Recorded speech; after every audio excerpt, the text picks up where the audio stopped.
Hi, Jen. Welcome to the High Vibration Living Podcast. Hi, thank you. Well, it's a big treat for me to get to connect with you today because I'm also a chef who uses her intuition and her mediumship in the work that I do. And I found that when I was a pastry chef working at a restaurant, arriving at the restaurant at 5 a.m., that's when a lot of my intuition started to get turned on. And for me, I had previously asked my guides and angels and my grandparents that when they want to talk to me to physically touch me. So as I'd be baking in the restaurant 5 a.m., I would be feeling all these invisible touches on my shoulder, on my head, but I was at the restaurant by myself. And so if there had been security cameras, you would have caught me going like this, telling invisible beings to stop. I need to focus, go away, leave me alone. That's how it really turned on for me 10 years ago. I would love to know for you, we all have these gifts at birth, but when did it reactivate for you in the kitchen? Oh gosh, I would say probably um it was a slow productive. I would say 5 years, but it really amped up. Really stepping into it with the last 2 years, becoming, more diligent in speaking and living that out loud rather. Yeah, is there something that happened that caused the noise to get louder where you realized there was more of a purpose of your work with food and energy? One of the first things that happened to me was was working with a food psychologist. And during that journey, she revealed a lot of things to me about myself and my eating habits, you could say, right? But as I sat with it, I realized that when she would say, like, I put together, like, through my anxiety, I love chips and salt, like salty chips or crunchy things. And it was then that I kind of pieced together, I'm like, oh, because I'm processing. What am I processing? What am I not saying? What am I holding back, right? And what needs to go, right, to the release. Yeah. And that was kind of my piecing of it. And I was like, oh my gosh, and then I just started working quietly with myself, like piecing together the food that I was craving. Because I would binge on something for a week and I would be like, what is happening? What is going on? And then it slowly revealed itself to me. I was like, oh, okay, I need It's to, all energetic. yeah. Yeah. And it was just a snowball, really. So you mentioned something to me when we first got started, and I had to write it down. Food delivers a message that is going on within us. And I totally understand that, but could you help the listener understand what that means? Food delivers a message that is going on within us. Yeah, it kind of goes back to my example of craving that salty and the crunch, right? And for anyone that's like anxious or, nervous, or let's say you're working on something too, you're processing, like you're working. A lot of times I feel that crunch is really the helping piece to distract really what's happening, right? To disconnect. And I feel like that's one of the great examples that I can kind of showcase with that. Yeah. Another great example was I've learned that my other favorite ones, like it's fall time, right? So let's go with caramel. Caramel is literally that process of really taking up a new project, taking on something new, and you're trusting the process. But in that trusting the process, right, we add the butter and that at the end. And that's just the blanket. That's the hug, the reassurance of like, you're good. This is good. You're going to be, smooth here on out, right?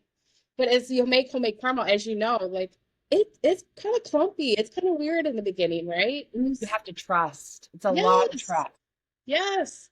And that's like another great example of how I feel food can show up in a way that's not only emotionally but spiritually you're moving through. Yeah, I always find you can set an alarm, but your body will tell you when the food's ready. So I Yeah. don't have a meat thermometer. I've never used a meat thermometer for any Thanksgiving turkey. I do the math of the weight and the timing and the temperature, but ultimately it's my gut and it knows when the turkey is ready and it works out every time. Yes. That's what I do for baking, like bake times or adding stuff. And it's really kind of neat. I've been diving into on Substack writing about my taking recipes from people Yeah. and sitting with them, meditating, and then channeling messages and what is like as I'm creating the dish, like you're saying, like what you're getting the prompts that you said you were getting like in the kitchen, you know? And that's been super cool to witness and creating something that's not mine, but it's somebody else's, but also putting together that loving message. Yeah, absolutely. Have do you do one-on-one mediumship readings with clients, or is it just something that comes up for when you're cooking food for a client? Both. I do both. Yeah, I offer the one-to-one. I offer group readings. I travel and I go on retreats for people. But that's where the both comes in. Where retreats, I can channel and be one-to-one with people, and then I can also cook and nourish and in that aspect too, which is a joy for me. Yeah, I love that. So when you do, let's say you've catered dinner at a retreat and everyone's sitting down and eating. If you were to do a group channeling, is it usually people's ancestors, grandparents, parents, siblings, loved ones that have come through? Is that who you're usually channeling for the group? For me, my process is a little different. So I really take like as their loved ones, right? They would all come, allow them to talk because I really, for me, I need that permission to talk one on one with them. That's like for me, it's just kind of respect in that way. So how I kind of work it is that I allow them to talk with my team and allow my team to talk to me in the way that I can deliver it. That's if I don't have a permission. That's just like if we're out in the open dinner and we're talking and, you know, they didn't give me direct permission. That's how I go. I receive my information. But yeah, I'll see their loved one and it's like, it's really neat to experience. And it's like, no, I just want to make sure out of respect, for their highest good and my highest good. Who do you work with? So, who are your teachers that you get guidance from on how to evolve your skills? How do you keep learning and evolving your mediumship skill? I've worked with a lady named Carol. She has been my spiritual mentor for some years now, and she's the one that really kind of guided me into being more active with mediumship. And gosh, she's an older lady, and she's who I go back to for expansion and learning, utilizing tools. And her method I really love is really simple. It's a very simple, not super complex as far as learning and developing but also like cleaning our crystals. I remember in the beginning, I'm like, what moon? How do I do this? Is it a full moon? Where do I go? And she was like, Jen, it's so simple. You hold it in your hand, you set the intention, and you blow on it and you clear it. She goes, if you feel called to put it on a certain moon or certain sun, she was like, by all means. But that was the start of, growing into it. I've also used Betty. She's also she's out in New Jersey, I believe, but I also used her as I grew. And I have a couple other local people here that's really helped me continue to grow and expand. Sometimes I will say sometimes the lessons are not always with the teachers. It's always sometimes I have those readings where it's like their message is like for me. And it's like, oh, like, all right, I know what I need to work on. I know what to move forward with. So Do you have routines that you do in the morning and evening, or at least once a week for your mediumship and psychic skill? So, are there practices you do every morning or evening? That's what's helping you continue to cultivate your intuition. yeah, I do actually. My morning ritual is I typically do a meditation in the morning, and then typically at night I'll disconnect. I do some journaling. That's another piece of it. I do grounding. I go outside and clear the energy and set myself up that way. A lot of times I also set the intention of what do I want to step forward into for the day. And a lot of times that's just me calling in to being that vessel of how I need to show up. Whether it's a message or just a thought that I can reach out to someone.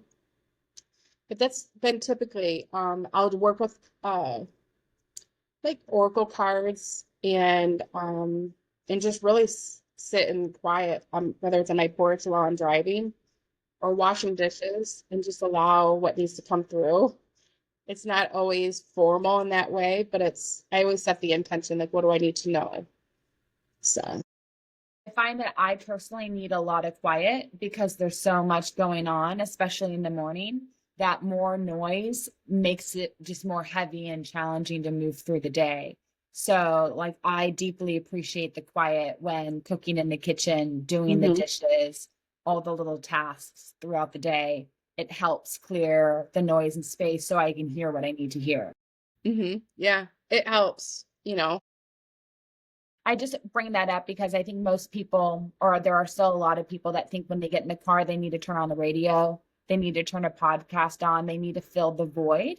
But if you're constantly filling your space with noise, then you can't hear any messages for yourself. That's 100% correct. Early on, I received that. Um, Imagine holding, like, carrying your groceries into the house, right? Your hands are full, right? That would be the noise. So, like, you really have no capacity of even opening the door or even trying to set them down because of all the commotion. And that's kind of what I've learned, to take the pause, and it's safe to be in the quiet, in the space too, and really working on that inner healing to be able to open up and expand a little bit more. So when you're cooking for a client or at a retreat, what are the things that you do to set an intention for the food that you're going to be cooking or for the space you're going to be cooking in? Mm. So that starts way before I even get there. I sit in meditation, really calling in like who's going to be there. And I won't know the people, but I'll just know, like, I'll just start having a flood of like, oh, I need to have this or this will come through. And I'm writing out the menu. And that's the start of the creation and the intention process. And then once I am there, I typically will always clean the space, meaning setting the intention. I like Palo Santo. You too. For And the kitchen. it's, Yes. yes, it's so good. I love it. Yeah. And I really call in, it's kind of both ways. I really call in those that need to be there to help guide me, again, to be the vessel that I need to be for nourishment. But also, like, we go into it thinking one thing, but once we're in it and doing it, a lot of things can shift and a lot of things can move. And it's just trusting that process. Like, that's okay. You know what I mean? Like, and let's say, for example, like, you burnt the toast points for, your appetizers. And then you do something else and it's like the guests actually absolutely loved it that way, rather than the toast, right? So it's little stuff like that that will continue to show up. And for me, it's just staying true to, like, being open to receiving, and again, showing up to be the vessel to serve and to nourish. So we're going into the holiday season. So a lot of people that normally don't cook a lot are going to be in the kitchen cooking. And there's a lot of stress when it comes to timing and getting things out on time. And there's a lot of stress for people when they're cooking recipes that they aren't familiar with. And then this day and age, they're pulling recipes from places and the recipe might not even work from the get-go. They might have just chosen one that's just not optimized. Do you have any tips that people can take with them into the kitchen so they can stay calm and balanced during the process of cooking, not get overwhelmed with getting it done right and within a certain amount of time? Well, I think there's a couple of things that come to mind for me. Is always setting yourself up for success. So if you are trying a new recipe, I suggest trying that if you find it a month before, the week before. Like, try it out, make it, see if it even aligns for yourself and even for your family. But if you don't have that time, you don't have that capacity, then just really setting yourself up, meaning you can, a lot of times you can prep things ahead of time and put them in storage, or if you need to freeze something to keep freshness. Um, there's always a lot of great tips as far as like food storage and proper prepping ahead of time, and how much food you can make ahead of time with it being safe, right, for service. But that would be my, like, I've always enjoyed doing recipes ahead of time, and I don't really care what my family or anyone else thinks as far as like, why are you making this? Because I want to try it out, right? And that's the part of having the play in the kitchen. Have fun. There's no set time frame to have fun and just step into, like, you get to nourish people, and that is a true gift. And don't ever take anything less from that. So, are there some tips to help people understand what setting an intention is in the kitchen. Yeah, the setting intention is really kind of simple. It's just creating a thought. You're creating the thought, and it's how you want it to be executed. What is the end goal for that thought? How do you want to make your guests feel? Well, I want them to feel seen. Well, how can I do that? Well, when you set the table, you can write their name, right? Or you can make, if you know one of their favorite dishes, surprise them. Let it be on the table. And it doesn't have to be that traditional Thanksgiving dish. It could be something totally family, like the family just loves, but it's needs to make a presence, right? That's one, like a couple options, to allow people to feel seen and remembered. I really like that. That's a really great way to help people understand what an intention is in the kitchen without being overwhelming. What have you been making recently for clients? What have you been kind of tuning in and hearing that people want? Mm. Well, I do a lot of different kind of cooking and baking. I'm known for my soft pretzels. That has been a family tradition for in our family for almost 60 years. It's been really long, and it became as a tradition around the holidays in the creating of it. But now it's become a staple in the community where my community, my people just love nourishing and eating those pretzels. Very And good. that would be one thing that I love doing. Another thing that I'm known for is my gluten-free vegan chocolate chips, which everyone, right, has their own recipe and it's famous, right? But for me, it's been able to create a cookie that was having the pre-diabetic like myself and being mindful and how to nourish my body and just giving me something that tastes like a normal cookie. And that's been a lot of fun too, being able to nourish my community in that way as well. Yeah. Are there foods that you like to eat when you want to get more clear for downloads? And are there foods that you like to eat when you know you need to get grounded and back in your body because like you're too outside yourself? Yeah. Yeah, for sure. So for me, I've always liked to like, let's say for example, I have like a thought comes in for dinner and I'll ask like I want to say muscle testing, but it's almost to the sense where now I'm like, should I kind of talk to my team basically like, should I eat this? Is this something? Usually it's a quiet little voice and you don't have to have a team. Let me provide for those that don't understand like that part of like what we're talking about. Just simply ask yourself out loud, should I Yeah. eat this? Will this serve me in a nourishing way? And for grounding, there are foods, right? Our earth provides so much good energy and love and in the way it shows up for us. And I say that if we always stick with what our earth can create and nourish and growing, Yeah. that only that will transmute into the food that we're eating. So, Yeah, a line I've been saying a lot recently, if God didn't make it, don't eat it. yeah, I Because, love that. right, there's a lot of processed food these days, and a lot of it looks like real whole, seasonal food. And so you really have to look deep, or feel it and decide, did this really come from the earth or not? Hmm. I mean, that still means you can eat chocolate. It came from the earth, it came from cacao pods, but like what else is in there? So like let's just choose like a better version. You can still eat ice cream, right? It's whole milk, cream, whatever sugar source you want. It's good ingredients. Um, but quality over quantity and the good whole stuff, the real stuff. Uh, Yes. Yes. but it's interesting. I've just been analyzing my food cravings recently, and I found it interesting. I was just like reflecting yesterday when I was in the middle of cooking my client's food, but needed to make myself lunch.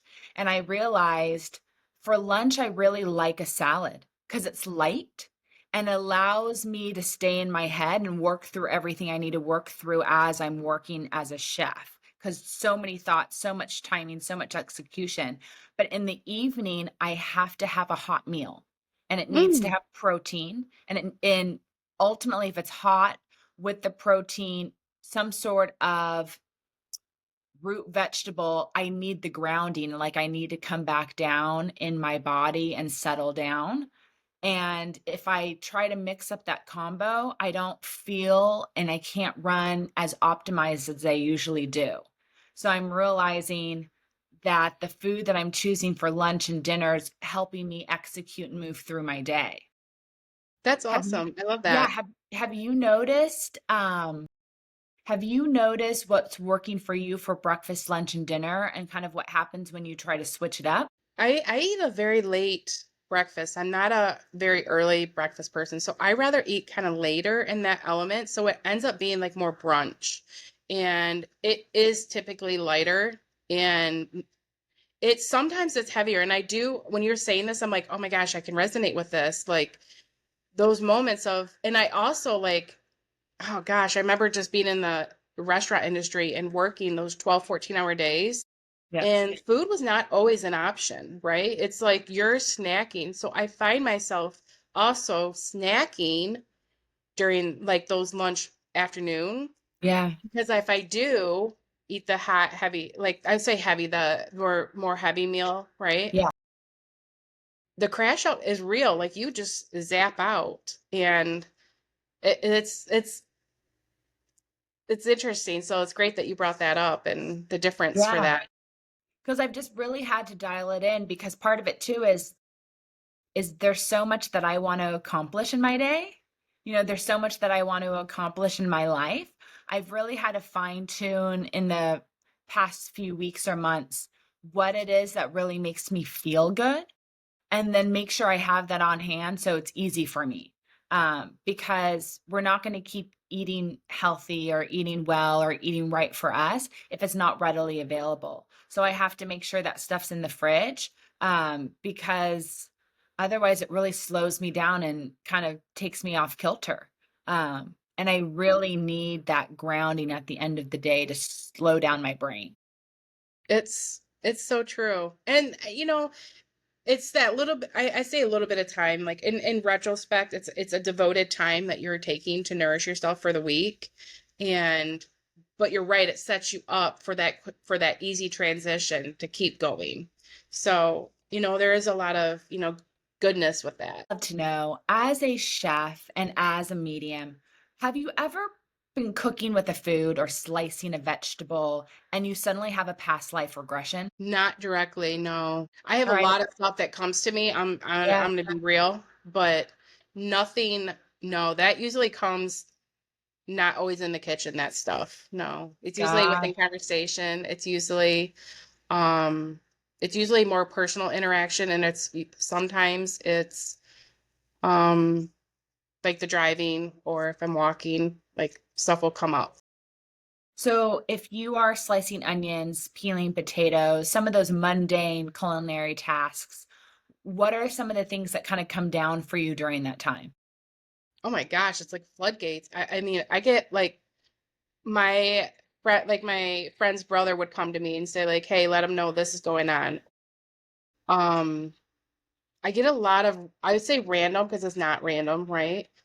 And then I get a lot of stuff like, hey, you need to check up with, so and so, make sure, how they're doing. Because, I get a lot of cues like that. Yeah. And then on top of that, I get like the cues of like, well, don't add this, scale back on this. And how about you add this? It's like a good floodgate of a lot of different things. Yeah, and something I've noticed recently, and I hope this helps the listener, is sometimes I'll be preparing a recipe. I'll have all my ingredients out. I'll know exactly how I want to do it, and I'll ultimately forget ingredients. Like I'll forget to put something in the egg salad or the chicken salad that I've made 1,000 times. But it Yeah. end up it's actually perfect for the client on this day. It's actually great that I didn't add that one extra piece I was gonna add. It turns out perfectly. And so I used to sometimes beat myself up over it, over making that mistake. And now I'm like, nope. It's almost like God's plan wasn't meant to be in the chicken Yeah, salad. Everyone's gonna still enjoy it. It's all good.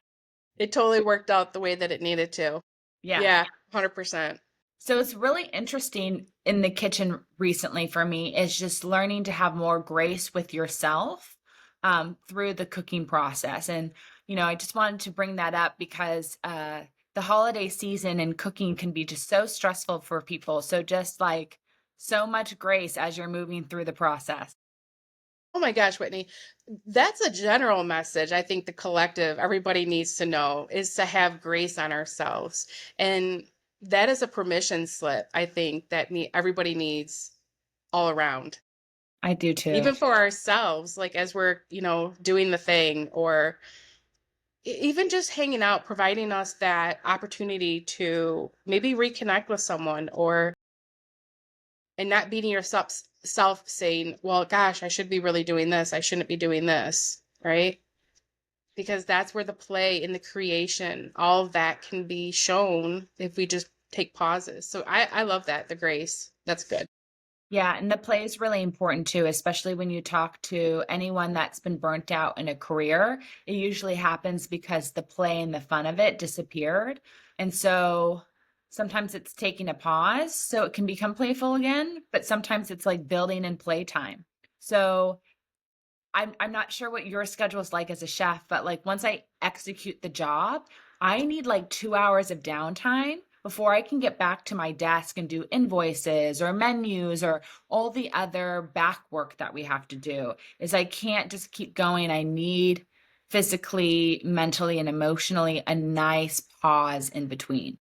Yeah. It's a very healthy thing that can definitely be exercised.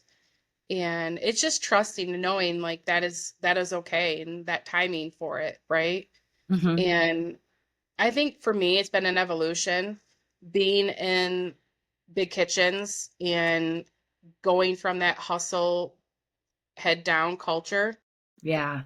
to now a different kind of speed. And let me tell you, that was a lot to work through, especially being in retreat spaces because there's such flow and there's such ease, which is the polar opposite in hustling kitchens, right? Yeah. So it yeah, the pause is good. I love the pause. When you are cooking for retreats, what are the themes of some of those retreats? Mm, they've been so different. The most recent one was this spring, and that was slow living. And that was by far the most different retreat I've ever cooked at, but the most nourishing. And it took me out of even in prep mode and everything else, like how it would normally be in retreat. I was able to literally have spacious in the morning because they weren't starting till later. And then I had spaciousness at night where they were like, no, we're going to do this later. So I had so much spaciousness for me to take a lot of pauses. And I tell you what, I actually gave the retreat, the ladies who did it, I was like, girls, this was fabulous. And it was also triggering because I'm used to like going and waiting. So it was so good though. That was probably the most different, but it was the most nurturing thing I could do for myself in that retreat. Yeah, because we work in an industry where it's hurry up and wait, hurry up and wait, Gosh, hurry up and yes. wait. Yeah, Yep. so the slow build to execute is such a joy because that's where you can sing and dance and play in the kitchen because you are in no rush. You get to kind of be in the energy of like a kid getting to bake cookies with their mom, where Hmm. it's just fun and you have no plans to go anywhere else. It's just the Ease. joy of cooking. Yeah. Yeah. Yeah. Yeah, it's good. Do you have any tips that the listener can consider adding into their life to improve their intuitive gifts, especially in the kitchen? I'm going to be transparent. As I was learning through and growing and learning my intuition, what was mine, and also distinguishing between like channeled messages, you could say. The one thing is our intuition, I feel like, is going to be soft and quiet. The one thing that resonates with me that will has been the biggest breakthrough for me is that sometimes our thoughts are actually the intuition or the guided channel message. So you may have these thoughts that may come through, and as you do, I would challenge you to ask yourself, does this feel good?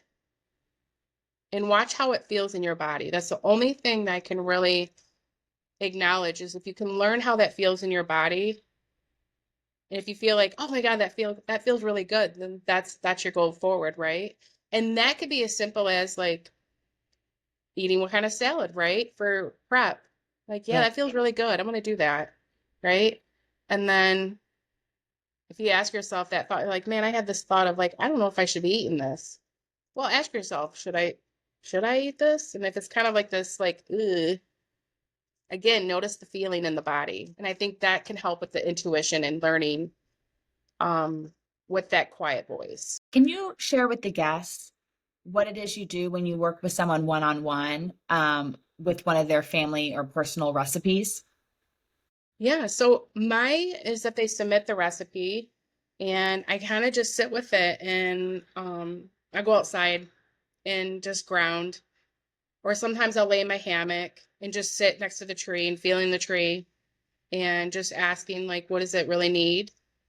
And sometimes right away I already have an outpouring that floods through like this has to change, this has to do this and that, but I don't even know whose voice that is, right? Yeah. Yeah. That's before sometimes meditation. But as I go in and as I have the approval, I just sit and talk with them and say like, okay. And then I just start preparing, setting up the kitchen. And sometimes I'm making something and they'll totally tell me to add stuff that's not even in the recipe, right? And I'm like, sometimes I'm like talking back and forth with them, like, you sure? Yeah. Like, Yeah. I don't know about this. You good? Like, and then it always ends up being this thing where it was it was what was needed. And it's always a revealing piece, I think, to families' recipes. Um, Again, I think it's for the moment. So their loved ones are basically saying, this is what I think you need a little extra of, or what you don't need right now. Yeah. And it's just very insightful hearing what they give me. And then I just create it and I just kind of and I take notes. I have scrap papers of notes everywhere because I'm writing notes. And sometimes Yeah. I'll forget and I'm just like then I'll just sit down and kind of collect everything on a paper. Hand pen to paper has been my helping with channeling to Yeah. flow right out. And then just kind of come back to them. And sometimes I feel I get told that I need to give it to the person if they're Yeah. local. Yeah. If they're not local, then I was called to voice message them instead of writing out a story. Yeah, it's been interesting. It's been really cool. I do the same thing when I do readings for people. I write it all down. And I've had some people, even when I tell them about the reading, like I do a one-on-one call and we go over everything, I'll sometimes get told like you can't throw your notes away. Like you need to mail it to that person. That person needs to be able to keep that message from their dad or from their mom in a drawer somewhere for when they need them. That's Um, awesome. so there's been times where like, I we're very similar, I think, in the sense that like our tables and countertops are filled with recipe notes and channeled messages. Like there's just paper everywhere. Yeah. And so I'll find, those pages of notes for so and so, and I'll be like, all right, it's time to just get their address put in the mail it to them because I can't throw it away, you know. Wow. That's cool. You know what I do? I That's a really personal touch, by the way. So that's really cool. Oh, thank I you. just gotten in the habit of just taking the picture and attaching it to the Zoom link. Oh yeah. So yours is way more personable. I Mine's don't more of know. like, It's here it is, do what you may I with it. I couldn't, there was this one, I couldn't throw it away. Yeah. I moved and it stayed in a desk drawer and I found like, I kept meaning to mail it, kept meaning to mail it. And I found it and I was like, I gotta mail this because I can't throw the notes away from his reading. Like he needs it. Yeah, like I don't know where it's coming from. It's not me. I know it was his dad telling me. But I did it you know, and it made him so happy. So it Mhm. was worth it. Um, but yeah, there's just papers everywhere. I'm looking around my desk I right now. get it. It is like all recipes and notes. We got to work on this later today. So how do you nourish yourself? What have you been hearing right now for you? For me, I think my general message right now is really grounding a little bit more. And that is like when I say grounding, if I'll have a thought and I'll show up and I'll do it. but sometimes I feel like I'm done, and they're asking me to stay a little longer with it, to hold, to maybe, and that could be um whether it's work related, or that would be even with family. Like I'll have something that will come up and just have to sit with it, right? And there's been a lot of that, the patience. And patience is always a virtue. It Totally. is one, but it's not it's a very hard one, right? Yeah, it is. And so that's been my loudest message recently for me to continue to grow into. And then also the expansion piece, going beyond what I'm unfamiliar with and stepping into newer things and saying yes to things that may make me feel so uncomfortable, but has been, so far it's been pretty cool. So I'm not gonna say that's been a bust either. Has there anything you've been asked to cook recently that made you uncomfortable or nervous and forced you to be more expansive? Yeah. I just had someone message me a channel recipe, and it's a European dish. And that is something that I'm not very strong in. And it's from her grandmother, so it's been generation passed down. And that one's going to expand me because that's going to really put me in uncharted territory, right? Out of my comfort zone. But this is going to be really cool because I'm going to be able to really lean into my meditations a little bit deeper and really trust what comes through far as the method of doing it, because it's literally just kind of written out. It's not.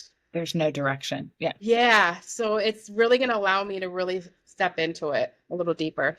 What region is the recipe from? Maltese. Oh, Maltese, I believe. no. Yeah. Fascinating. Yeah. So I'm like, I'm doing it. We're gonna do it, and I'm And excited. you know what? You've probably been asked to do that so you can complete the recipe. Something's coming of it, right? Yeah, because the recipe probably isn't structured enough. So you've been asked to channel the original recipe so it can actually properly get saved and reused by the family. Because I've had that experience as a chef where people will tell me the way their grandmother or their mother did it, but there's no recipe. So I have to create the recipe with like literally I was told to cook the turkey the way the grandma cooked the turkey. And I was like, well, where's the recipe? They're like, we don't have one. You just need to cover it with lemon juice and salt, wrap it in cheesecloth, brine it for 24 hours, season it with butter and herbs, and bake it. For how long? Like what? Like this Yeah. is the direction I was given, and the turkey came out amazing. But like that was that was a lot. That wasn't Expansion, right? that wasn't a recipe. That was like somebody saw something years ago and they're like, let's recreate that. I feel like you're being asked, and this is actually such a beautiful gift, especially as people are really trying to hone in and collect family recipes and family traditions, that someone can bring you the scratch paper and you can fill in all the holes because you're not just a talented and trained chef and baker, but you can channel the way it was supposed to be done. Yeah. I mean, I'm trusting that. This is And very cool. that's where the unchartedness comes out. Like that for me, it's that expectation of wanting to make sure it's gonna, hit. But I have records, right? When we create something and it's always hit, right? For them. Like you said, you forgot something and it just hits, right? So I'm leaning into that and trusting, but yeah, there's a little nervousness with it, but that's the expansion piece, right? The caramel. Yes. Yes, you have to walk through the uncomfortable feeling. And what's also really neat is the way these recipes came to you are from kitchens that no longer exist. So Mm, the yeah. way that that recipe was cooked in the region it was cooked in, you don't have that equipment. Everything's changed. So you're translating that recipe into a way that the next generations can actually execute it. Like you are the bridge, not Yeah. just from the old world and the new world, but from the spirit world to the 3D world. Like It's what a so true, right? Yeah. yeah. And don't you think of that as just in general for mediumship? Like we are the bridge, right? Yeah, I forget that sometimes because I just got the chills. Because I just think everyone can do it. It's just like I forget that I think everyone can cook Yeah. until you watch someone slice an onion and you have to leave the room because it's just horrifying. Yeah. But I just forget. Sometimes I just think everyone knows. So this is a nice reminder that some of us have um, our volumes up a little louder than others, and that's a blessing, and we're supposed to share that until they can turn up their volume, should they Yeah. so choose. It, yeah, exactly. And I feel that because you're right. Everyone, we are all spiritually gifted and capable of receiving. You're 1,000% right. And I always like to describe it like it's the muscle, right? And a muscle has to be exercised and used, right? And I always like to say, like, I have abs, right? I just have to exercise that muscle, right? So it's like that's what it is for all of us. Like we all have that muscle, right? But Yeah, are we exercising it? Probably not, we right? all have the Probably in same other areas. foundation. Totally true. Well, are there any particular kitchen tools that you love cooking with that you think the listeners should consider having in their chef's bag or in their kitchen? I think for me, the standard, like I love a small rubber spatula. That's one of my things that I always seem to Me always too. carry with me. And an offset spatula that is used more than in baking than I've used it in so many other things. Um, and I love a good it's not a wooden spoon, it's like the modern day like wooden stick for Oh stirring. yeah. Yeah. I like that one because that one's simple too. You don't have to, it's just easy to travel and just keep in the kitchen. It's slim, simple. Mhm. Those are my And good.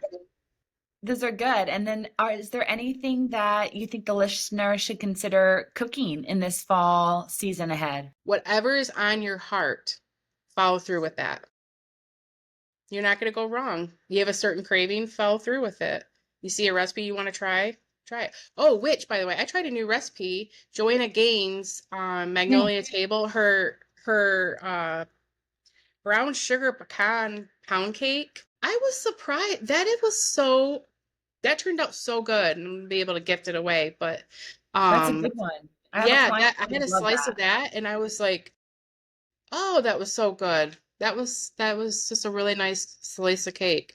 So try it. That was a prompt, right? You watch it and you're Yeah. like, "I should do it. Do what's on your heart."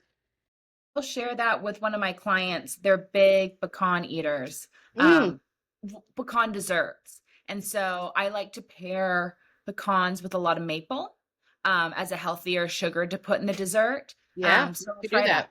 Yeah. It's a great recipe. It's a solid one. Yeah, thank you. I appreciate that.